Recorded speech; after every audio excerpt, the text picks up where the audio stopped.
a beautiful day out today. It's a Friday. And did you know that the nothingbutgs.com website went live? It's a new site. It's really cool. You should check it out. It's still a work in progress, so there's lots of feedback and comments that we're expected to get, but by all means, please share. In other news, we're going to talk about how civilized and daily driver usable a lifted G-Wagon is.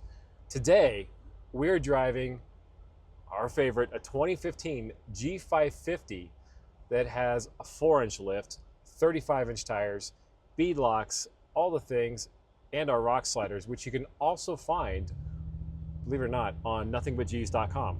Who knew? They just showed up. Anyway, that's all available to you. But what I wanted to address is I've heard that there's an argument floating around. You have one half of the camp that says, I want the G-Wagon that's lifted with 35s and the 4-inch lift, and I want all the things and all the noise. And then you have the other half of the equation that says, no, how can you live with that every single day? It's too high, it's too loud. You can't control it, it's unruly. I beg to differ. We're going 55 miles an hour, folks. One hand on the wheel, it's not bad. We can look out the window. It behaves like a normal G-Wagon. It could be worse though. I mean, your alternative is to drive something like that. Oof, gross. Anyway, there is not enough time in our life to wait for one of those to accelerate up to normal traffic speeds. That's why we drive these. They have all the V8s, all the horsepower. Enough said, right? Anyway, back on track. These things are totally daily drivable. That's why we build these with all the right components. We do get people in here that attempt to do a 4-inch lift or a 2-inch lift, but they're usually missing some critical component.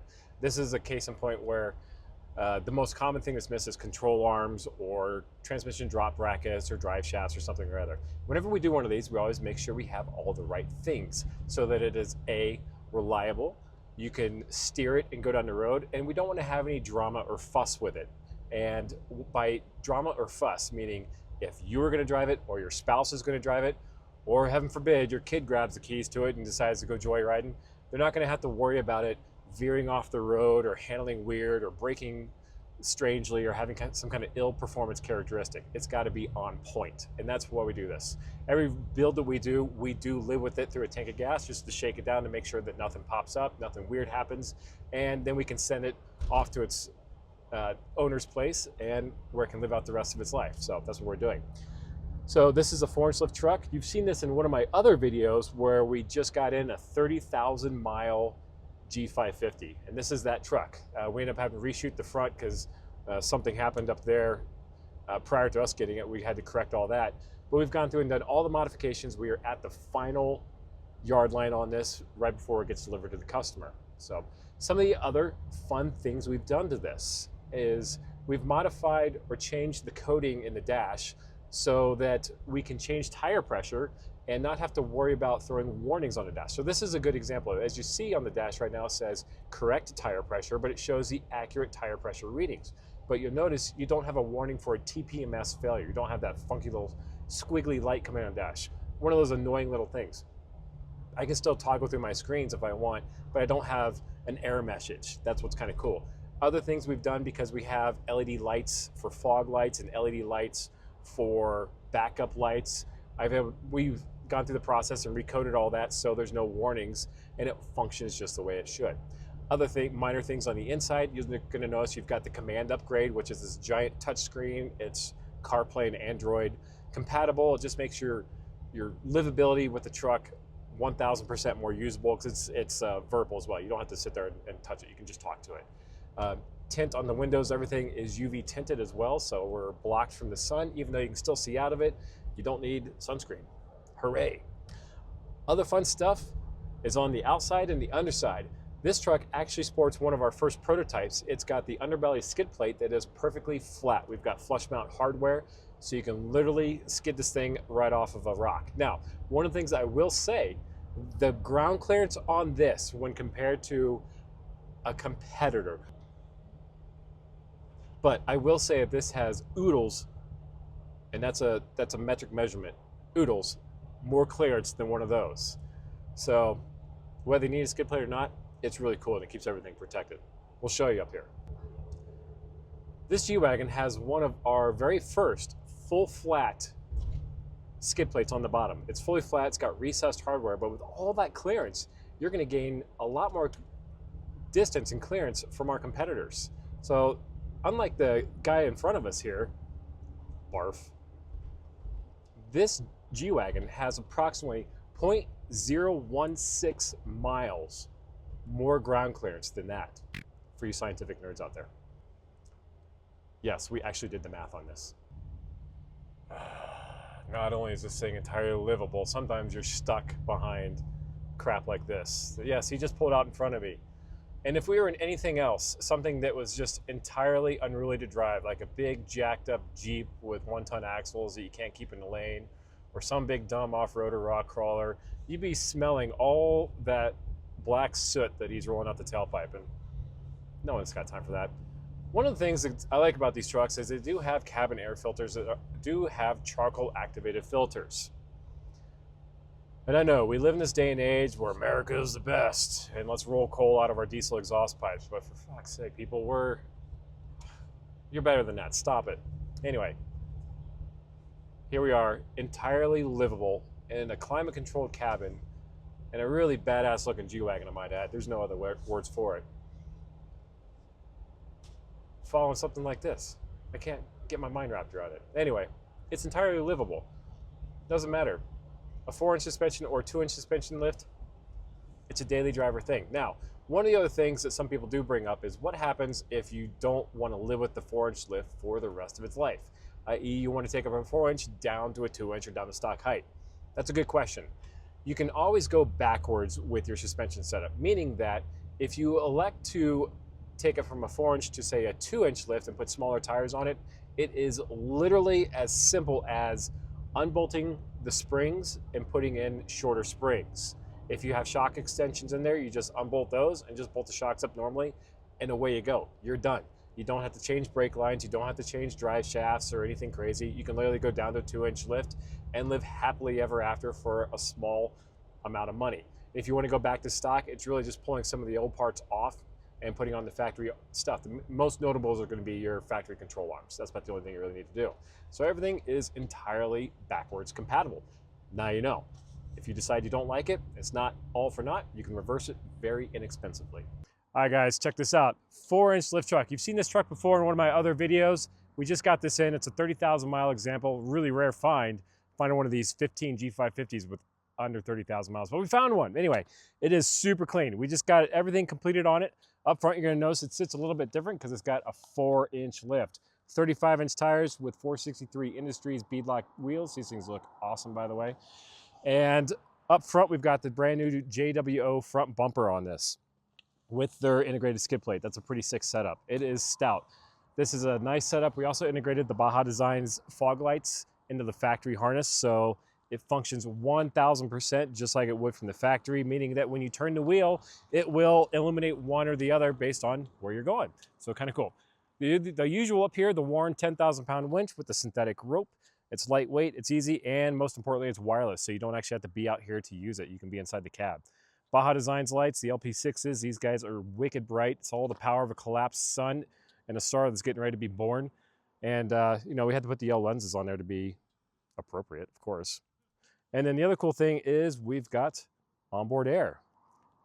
We've got one of these trucks up front, we've got one in back. So yes, this truck does have an air compressor underneath it. Going down the side, you're also gonna see something really cool. Turns out you can also find these awesome rock sliders on our new online store. Go to nothingbutgs.com. It's pretty cool, we just launched it. Anyway, you can order these and we'll get them shipped right to your doorstep. These things are TIG welded, they're super stout and powder coated. Really cool stuff. Up here we have the Mickey Thompson all-terrain tires with the King 2.5-inch remote reservoir shocks and our pass-through steering stabilizer. Really cool stuff. And with the 4-inch lift, we also have the control arms that are there to fix the caster. Out back, everything is pretty normal, the usual suspension mods, but in the back, we also have an AFN rear bumper with another air chuck, because you got to be able to air up your tires from both ends.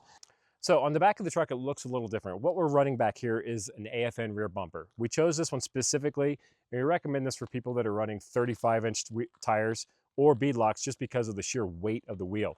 The reason for this is, yes, it's a stout bumper, but more importantly, it gets the weight of the wheel off of the door. You'll notice that when we pull it open, it has this linkage back here in a swing arm that actually puts the weight of the tire on the bumper, which is tied into the frame. That's the key thing, is it promotes the longevity of the truck. It doesn't put all the force on the door, so the door doesn't want to rip off the back of the truck.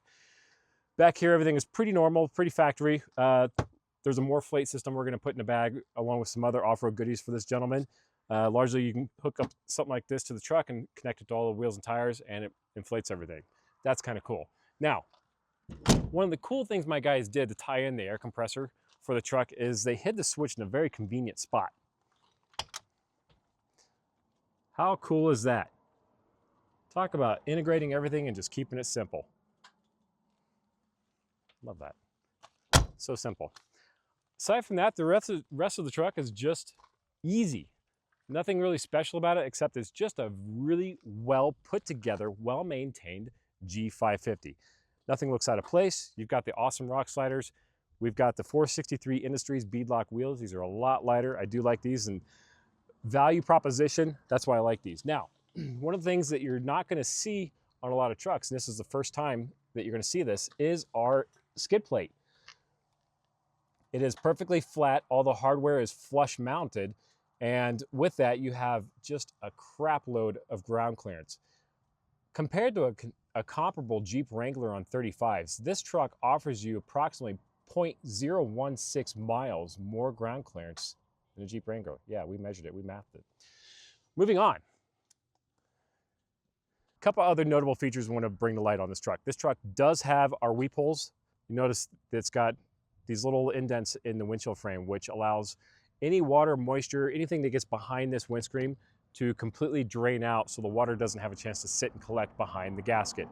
Some people are going to ask, why is that a problem? It's got a gasket, it shouldn't have water back there. You're right, it shouldn't, but it happens, so this is the way around it. In fact, factory Mercedes, for the new military 464 trucks that are available over in Germany, these are integrated from the factory, so that's where we got that idea from, just so you know. We're not that smart, we didn't come up with it on our own. But other cool things, the adjuster for the shocks is down here.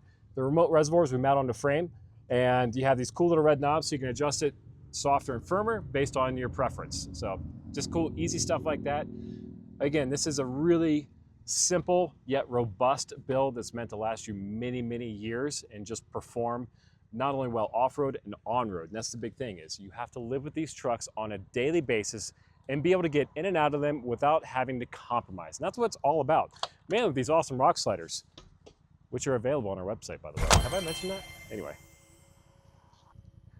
All right, ladies, for those of you out there that are tired of arguing with your husband, and I know you're always pushing for the 4-inch lift in 35s, and your husbands are always saying, no, no, no, let's keep it stock height, no, nothing bigger than factory. I'm here to tell you it's okay. Tell your husbands to sit down and shut up and go ahead and do the mods to the G-Wagon. You're gonna love it. The ride quality is 10 times better than it is from the factory.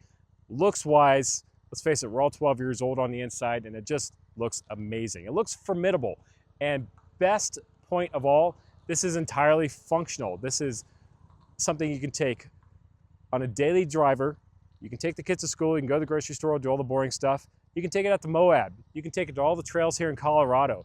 You can take it on any adventure you want to go, whether it's cross country, down to Mexico, up to Canada, and not worry about it breaking or failing, because everything here we know works very well. We've tested everything.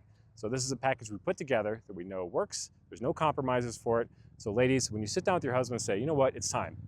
It's time to fix our G-Wagon and make it look correct with the 4-inch lift and 35s, this is your proof. Do it. Okay, one thing I want to go into real quick on this particular build is tires. We get asked the question a lot, is what tire should I put on my G-Wagon? My answer is, being as we have to live with these on a daily basis, we need a tire that's a good compromise with on-road and off-road capability. There's a few that fit the bill. For this particular build, I chose the Mickey Thompson Baja Boss ATs. I've run these on a couple builds in the past, and I've always come away very impressed with them. The tread pattern looks very aggressive. However, on the road, this tire is silent, and that's why I chose it. Also, it has these cool side lugs. You can't really see it from that angle, but they kind of stick out. It gives a little bit of that paddleboard look to it, and they look aggressive. But behavior-wise, it fits the bill for us. This is one of those things that we're happy to direct you any which way you want. And there's a couple other brands out there we work with, Nitto and Falcon and Toyo and so forth. But this is usually one of my go-tos because the price point's correct, they last a long time, they balance out nicely, and most importantly, they're quiet and they perform very well off-road. So those are the key things I look for when selecting the proper tire for my G-Wagon build. There you go. All right, guys, so to summarize, this G-Wagon represents the best summary of all the off-road and on-road ingredients put into one truck that is one of the most capable builds outside of a portal axle truck.